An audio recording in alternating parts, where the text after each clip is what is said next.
জাহান্নামীরা যখন জাহান্নামে যাবে, ফেরেশতারা ডেকে বলবে, ও কপাল পোড়া জাহান্নামীরা, জাহান্নামে কেন ঢুকলা? দুনিয়ার বুকে কি তোমাদেরকে সতর্ক করার জন্য কেউ আসে নাই? কুল্লামা উলকিয়া ফিহা ফাওজুন সাআলাহুম খাযানাতুহা আলাম ইয়াতিকুম নাযীর। সুবহানাল্লাহ পড়েন। আলাম ইয়াতিকুম নাযীর, কোন সতর্ককারী আসে নাই? বিশ্বনবী নাযীর হয়ে, সতর্ককারী হয়ে পৃথিবীতে আসলেন। তিনি জাহান্নামের ব্যাপারে উম্মাকে সতর্ক করেছেন। জান্নাতকে যেমনি তিনি চমকপ্রদ ভাবে উম্মার সামনে পোট্রে করেছেন, চিত্রায়িত করেছেন, ঠিক অনুরূপ ভাবে ভয়ঙ্কর জাহান্নামকেও তিনি এই উম্মার সামনে পোট্রে করেছেন। জাহান্নামকে কিভাবে বিশ্বনবী উম্মার সামনে পোট্রে করলেন, চিত্রায়িত করলেন, শুনতে মনে চায়? সিলেটবাসী শুনতে মনে চায়? জান্নাতের কথা শুনে যেমনি জান্নাতে যাওয়ার ব্যাপারে আপনারা আগ্রহী হয়েছেন, জান্নাতের নাজ নেয়ামতের কথা শুনে, জান্নাতের ফিচার শুনে যেমনি জান্নাতে যাওয়ার ব্যাপারে আমরা উদ্বেলিত হয়েছি, উচ্ছ্বসিত হয়েছি, জাহান্নামের কথা শুনলে কিন্তু আমাদের কলিজা কেঁপে উঠবে। কিভাবে বিশ্বনবী পোট্রে করলেন? বিশ্বনবী বলেন, নারুকুম হাযিহিল্লাতী ইউকিদু ইবনু আদম জুজউন মিন ৭০ জুজআন মিন হাররি জাহান্নাম। ও আমার উম্মতেরা, তোমরা যে রান্নাঘরে যে আগুন দিয়ে রান্না করো, তোমরা কি ভেবেছো জাহান্নামের আগুন ওই রান্নাঘরের আগুনের মতো না? আপনারা কিচেনে যে রান্না করেন, রান্নাঘরের আগুন আর জাহান্নামের আগুন তো একই না?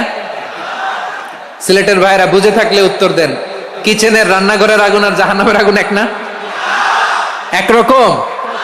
বিশ্বনবী বলেন, জুজউন মিন ৭০ জুজআন মিন হাররি জাহান্নাম।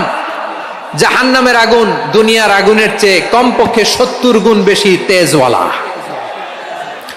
জাহান্নামের আগুনকে আল্লাহ নাম দিয়েছেন নারুল্লাহ। এটা আল্লাহর আগুন, নারুল্লাহিল মুকাদা আল্লাতী তাত্তালিউ আলাল আফইদা, যেটা কলিজার মধ্যে যে ধরে যায়।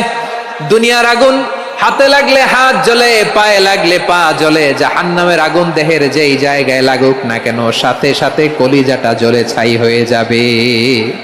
আসুন আমরা আমাদের নিয়তকে খালেস করে নেই।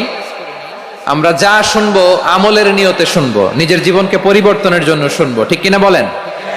ইনশাআল্লাহ। প্রিয় ভাইরা, সূরাতুল আহজাবের ৪৫ এবং ৪৬ নম্বর আয়াত আমি তেলাওয়াত করেছি, যেখানে আল্লাহ তাআলা বিশ্বনবীর ৫টি বৈশিষ্ট্যের কথা বলেছেন। কয়টি? সবাই বলুন আওয়াজ করে, কয়টি? ৫টি বৈশিষ্ট্যের কথা আল্লাহ তাআলা এই আয়াত দুটিতে উল্লেখ করেছেন। বিশ্বনবী সাল্লাল্লাহু আলাইহি ওয়াসাল্লামের জীবনী, ওনার বায়োগ্রাফি নিয়ে কথা বলাটা দুষ্কর, কারণ এটার কোনো শেষ নাই, কুল নাই, কিনারা নাই, বিয়ন্ডলেস, বাউন্ডলেস, বটমলেস। সুবহানাল্লাহ বলেন। কারণ তিনি তো এমন নবী যিনি হ্যাঁ বললে এটা শরীয়তে হালাল হয়ে যায়। নবীর মুখ দিয়ে যদি বের হয় হ্যাঁ, নাম, ইয়েস, তাহলে এটা হালাল, ঠিক কিনা বলেন?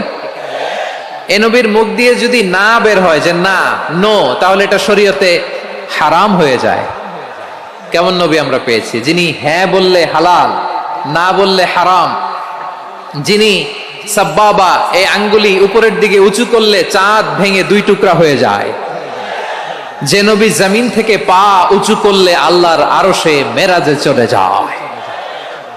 এমন নবীর উম্মত আমরা হয়েছি। যে নবীকে বাদ দিলে কোরআন বোঝা যায় না, কারণ এ নবীর উপরই কোরআন নাজিল করেছে কে? এ নবীকে বাদ দিলে হাদিস বোঝা যায় না, কারণ হাদিস তো এ নবীর মুখনিসৃত পবিত্র বাণী। সুবহানাল্লাহ পড়েন। এ নবীকে বাদ দিলে জান্নাত চিনা যায় না, কারণ জান্নাত তিনি চাক্ষুষ দেখে এসে আমাদেরকে মেরাজ শেষে বর্ণনা করে শুনিয়েছেন। এ নবীকে বাদ দিলে জাহান্নাম চেনা যায় না, এ নবীকে বাদ দিলে আমার রবকে চেনা যায় না, ঠিক কিনা বলেন? তো বিশ্বনবীর ৫টি বৈশিষ্ট্যের কথা আল্লাহ তাআলা এই সূরাতে উল্লেখ করেছেন। আল্লাহ রাসূল সাল্লাল্লাহু আলাইহি ওয়াসাল্লাম যখন মক্কাতে দাওয়াত দিচ্ছিলেন, মক্কার কুরাইশরা নানাভাবে বিষ্ণু ঈসা ইসলামকে কষ্ট দিচ্ছিল, নানাভাবে ট্যাগিং করছিল, মিথ্যা অপবাদ দিচ্ছিল। কখনো কখনো তারা বিশ্বনবীকে